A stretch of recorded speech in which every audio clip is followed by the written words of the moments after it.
Alors déjà, première chose, de base, je suis vraiment plus un fan de Kendrick Lamar. J'adore TD, J-Rock, Ab-Soul, Schoolboy Q, lui. Vraiment, ces quatre-là, je les ai saignés et l'un de mes rêves, ce serait d'avoir un album Black Hippie. Je pense pas que ça va arriver, mais voilà, c'est un rêve, hein, comme je le dis, c'est un rêve. Alors la chose qui me dérange avec Kendrick Lamar, c'est son côté un petit peu trop Black Messiah, on va dire ça comme ça. En fait, Kendrick Lamar s'est mis en lévitation sur le game quand Drake, lui, est resté dans la masse, avec tous les artistes en fait. Alors déjà, il sort assez peu de musique. Effectivement, on peut dire que c'est par rapport à Top Dawg, etc., les problèmes qu'il avait avec son label. Donc ça lui a demandé beaucoup de temps avant de revenir, d'accord? Mais en dehors de ça, depuis qu'il a fait son comeback il y a 2 ans avec Pidgey Lang, on a assez peu de musique. On connaît très peu Pidgey Lang en fait. Et d'ailleurs, dans Pidgey Lang, il y a qui? Il y a Baby Kim, très bien. Les autres artistes, je les connais pas. Kendrick Lamar s'est mis très peu à côté de nouveaux artistes. Citez-moi un artiste que Kendrick Lamar nous a fait découvrir depuis qu'il est là. Personne. Et pourtant, c'est l'un des artistes qui est au top du game. À mon avis, c'est un artiste qui devrait normalement faire avancer cette culture, produire plus d'artistes, les mettre en avant ou faire des featuring avec eux. Chose que Drake a faite. Vous pourrez dire Culture Vulture, etc. Mais lorsqu'il bosse avec Quality Control, P et Coach K, ces gars-là, ils savent très bien qu'ils font du business avec Drake et ils savent très bien que ça va leur bénéficier. Drake va leur donner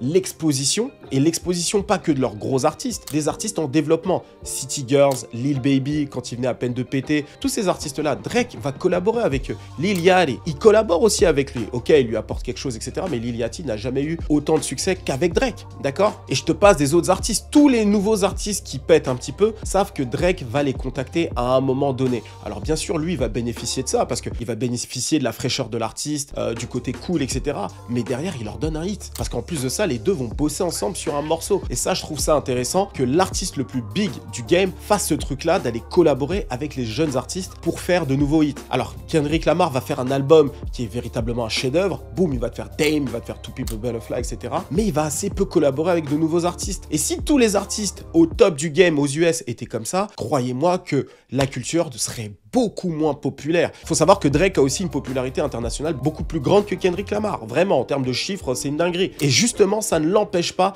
de se mettre à côté d'une Sexyy Red, de faire des sons avec elle, d'être figurant, etc. Alors, est-ce qu'il gagne de l'argent dessus? C'est certain. Mais pourquoi, justement, les plus gros artistes du game ne font pas la même chose? Donc Kendrick Lamar, pourquoi il se met pas à côté des nouveaux artistes? Et J. Cole l'a compris, ça. Alors, J. Cole était un petit peu comme Kendrick Lamar, voire même pire, parce qu'il faisait plus du tout de featuring pendant une période. Aujourd'hui, qu'est-ce qu'il fait? Il se met avec les jeunes artistes, les artistes de la street, Lil Durk, 21 Savage, tous ces artistes-là, ils se mélangent. Et j'aime ça, en fait, avec Drake. Le fait qu'il se mélange avec les jeunes artistes et qu'il crée avec eux, et ça donne de gros succès. Pour lui et pour eux. Et c'est pour ça que l'angle colonisateur de la culture me plaît pas beaucoup, parce que justement, c'est à mon avis l'un des artistes au top de sa carrière qui a fait le plus avancer le mouvement avec un Kanye West. Parce que oui, Kanye West, c'est un chef d'orchestre et il ramène tous les artistes dans ses morceaux. C'est l'un des artistes les plus influents. Mais c'est pas pour autant qu'il a inventé tous les sounds.